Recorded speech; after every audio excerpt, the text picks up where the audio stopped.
Pasukan tandingan pimpinan Begal Gajah Mada berhasil menguasai pertempuran yang terjadi di lingkungan istana. Alun-alun telah menjadi ajang pertempuran paling seru. Sementara di pinggir-pinggir kota raja, askar pendekar bunga putih telah pula berhasil memporak-porandakan pertahanan kaum pemberontak.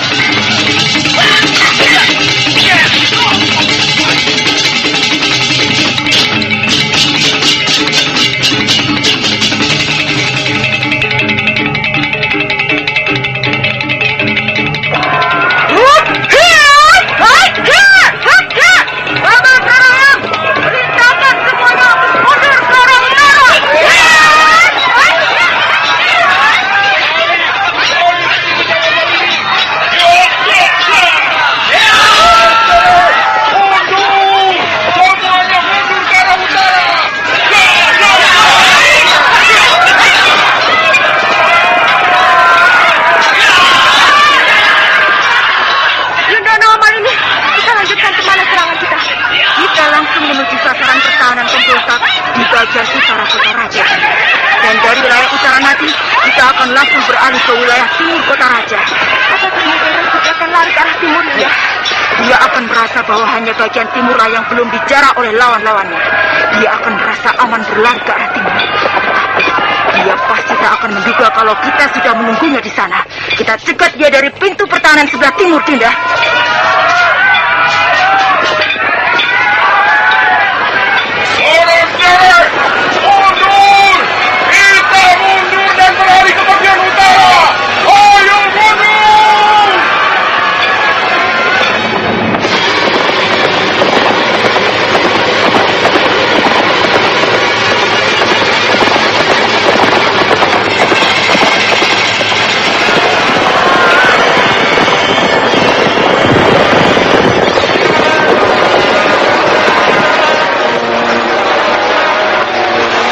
Cepat, askar pendekar bunga putih melarikan kuda-kudanya ke arah utara.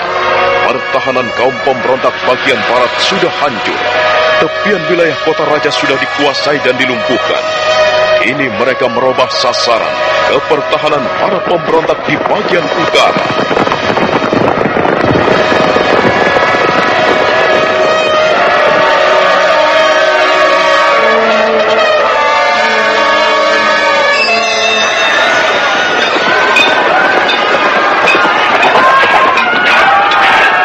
Kembali ke sekitar lingkungan istana. Pertempuran mulai berjalan tidak seimbang. Prajurit-prajurit Rakuti mulai goyah kepercayaan dirinya. Sementara itu, pasukan tandingan pimpinan Gajah Mada malah sebaliknya. Mereka bertempur semakin lincah dan gencar. Gajah Mada memimpin perlawanan itu dengan semangat tak kunjung padam. Umpan habis para pemberontak. Bunuh Rakuti dan timbal-tibalnya.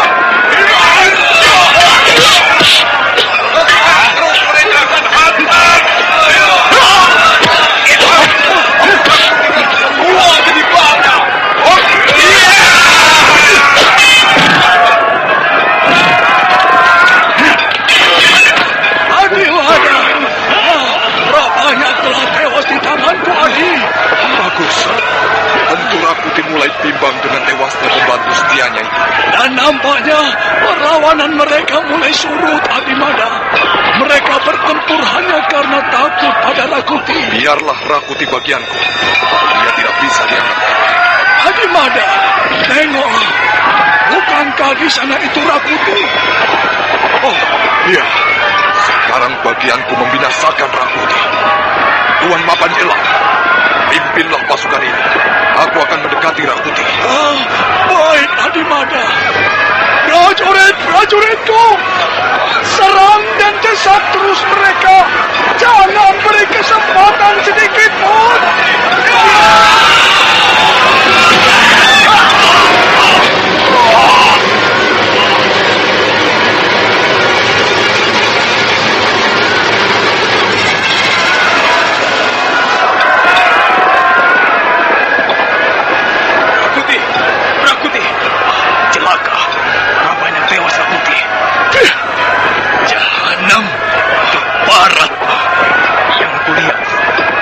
Adalah Mapanjilam. Mapanjilam? Iya.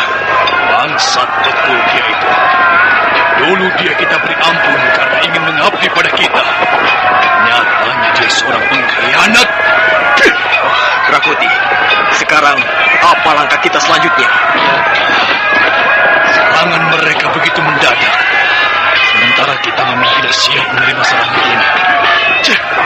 Rakuti, tadi seorang Trik Sandi dalam keadaan terluka parah melapor. Bahwa daerah pinggiran kota Raja, kantong-kantong pertahanan kita di bagian selatan dan barat telah diobrak-abrik pasukan pendekar bunga putih. Pendekar bunga putih? Iya.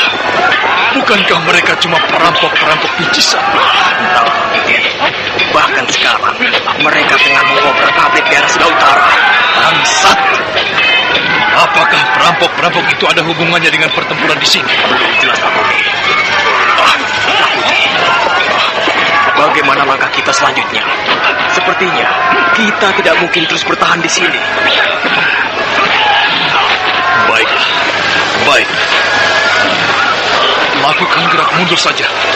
Kita mundur keluar dari lingkungan istana. Kemana kita akan lari, Rakuti? Ke arah timur. Kita mengambil jalan ke timur. Rakuti, Panggung. Bagaimana perlawanan produk kita? Percuma, sia-sia. Pasukan lawan semakin banyak mendesak kita. Keadaan ini sudah tidak bisa diatasi lagi. Aku harap kau segera lari dari sini. Biarlah aku dan Cung serta Pagu menahan mereka di alun-alun ini. Cepatlah, Rakuti. Aku tidak bisa meninggalkanmu di sini. Kau harus kembali ke Bukit Kerucuk, Panggung, agar suatu ketika nanti kita bisa bertemu kembali. Rakuti, pertempuran ini adalah saat-saat terakhir kekuasaanmu. Kalau kau tewas di sini, semuanya akan berakhir. Cepatlah menyingkir, Rakuti. Nanti kalau aku selamat, kita susun kembali kekuatan. Panggung, sudahlah, Rakuti. Buang jauh-jauh perasaan itu. Ada bertemu, ada pula berpisah. Mudah-mudahan kita masih bisa bertemu, Rakuti. Sekarang menyingkirlah, sebelum mereka menguasai benar-benar keadaan di sini. Kau masih ingin berkuasa, bukan? Nah, kalau kau selamat, maka masih ada kemungkinan kekuasaan itu kembali pada tanganmu. Tapi kalau kau tewas di sini, maka kekuasaanmu pun akan berakhir sampai di sini, Rakuti. Baiklah, Panggung.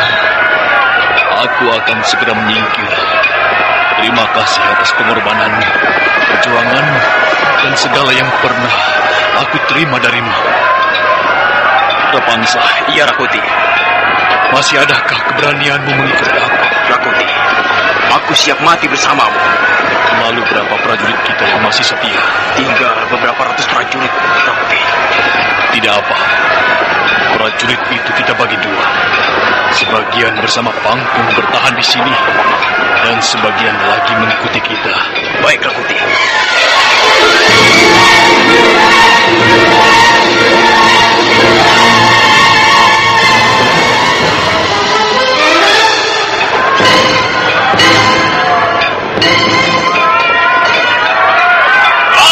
Prajurit! Pasukan kita bagi dua. Sebagian tinggal bersama Panggung untuk bertahan. Sebagian lagi ikut Tuan Rakuti. Ayo! Prajurit! Tahan pasukan lawan. Halau mereka dari alun-alun. Iya! Jangan sampai mereka mengikuti pasukan Rakuti. Iya! Tahan terus.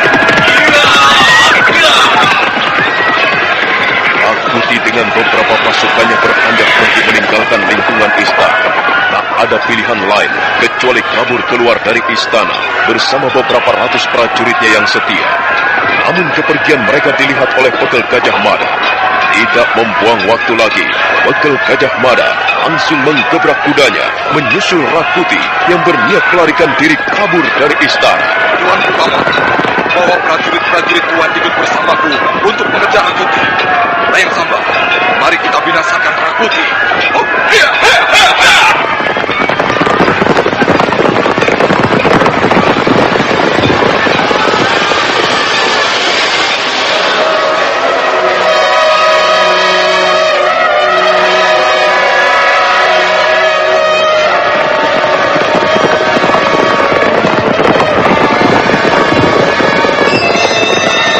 Sejenak kemudian terjadilah kejar-mengejar antara pasukan Rakuti dengan pasukan perlawanan yang dipimpin oleh Bekel Gajah Mada. Suasana sunyi dan lengang menjadi hiruk-pikuk oleh derap pasukan berkuda dan teriakan para pengejarnya. Ayo, kejar terus! Jangan biarkan pemberontak itu lepas dari tangan kita!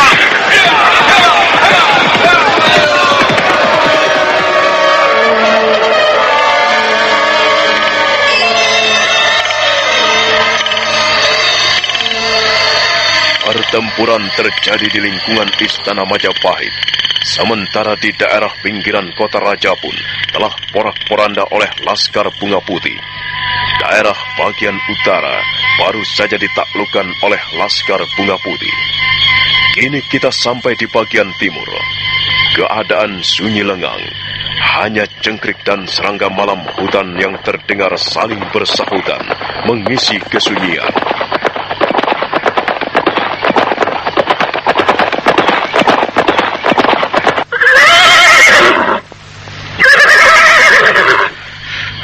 Layang Samba. Saya, Tuan Bekel. Sebentar lagi mereka pasti melewati daerah ini. Aku yakin Rakuti kebingungan dan akan mengambil jalan sekenanya bersama prajurit-prajuritnya. Prajurit-prajurit yang menyertainya tinggal beberapa ratus saja, Tuan Bekel. Dan saya kira mental juangnya pun sudah rapuh. Aku mendengar derap ratusan kuda di kejauhan sana. Apa mereka tidak mungkin melewati jalan setapak yang baru saja kita lewati, Tuan Bekel? Tidak, Samba.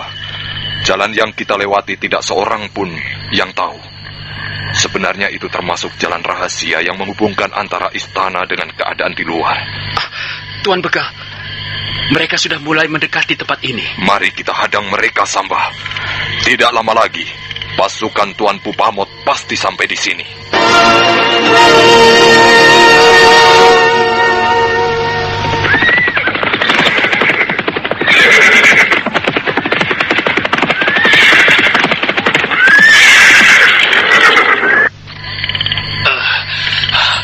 Rapangsa, apakah kita sudah cukup jauh dari istana? Sepertinya belum, Rakuti.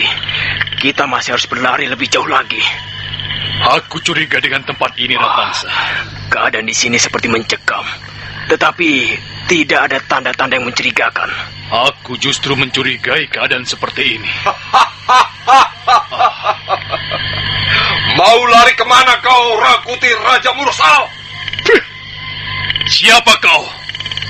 Tunjukkan dirimu jika kau seorang kesatria. Seorang kesatria tidak harus menunjukkan dirinya di hadapan umum, Rakuti.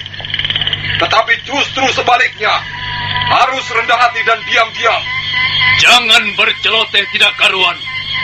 Ayo, tunjukkan dirimu dan siapa kau sebenarnya. Aku ada di hadapanmu, Rakuti. Hop, iya.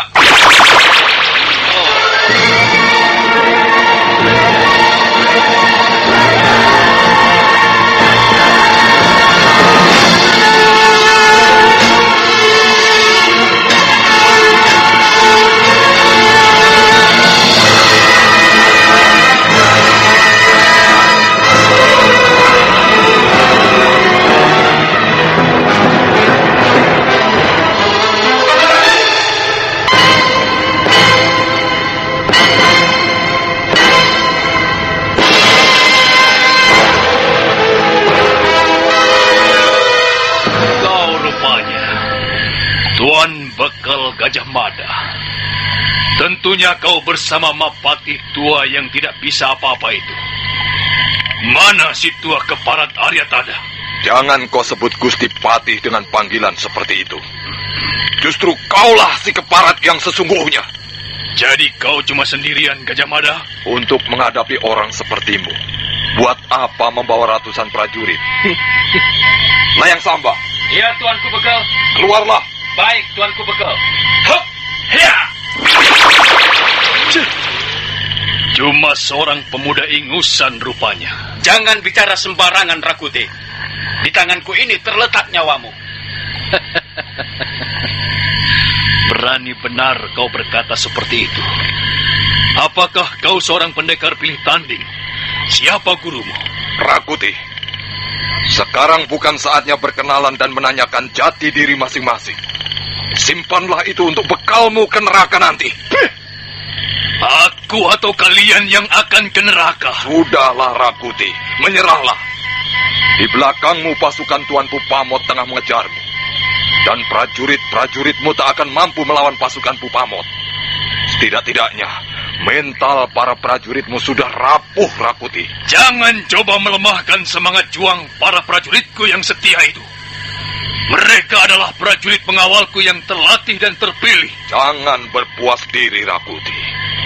Percayalah, ajalmu sudah tergambar jelas di tanganku. Jahanam! Prajurit! Turun mereka! Dan binasakan! Cepat! Ayo, Guru!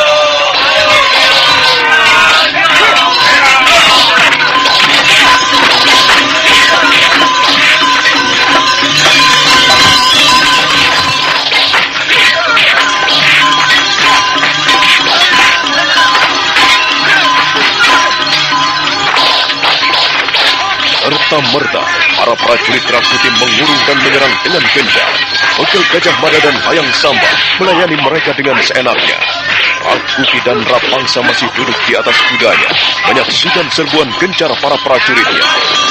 Diam-diam Rakuti bergidik. Tampaknya benar apa yang dikatakan orang-orang, bahwa Gajah Mada adalah seorang pendekar bilik tanding yang tak ada tandingannya. Nah, saudara pendengar, bagaimanakah kelanjutan kisahnya? Silakan menunggu seri berikutnya. Sampai jumpa.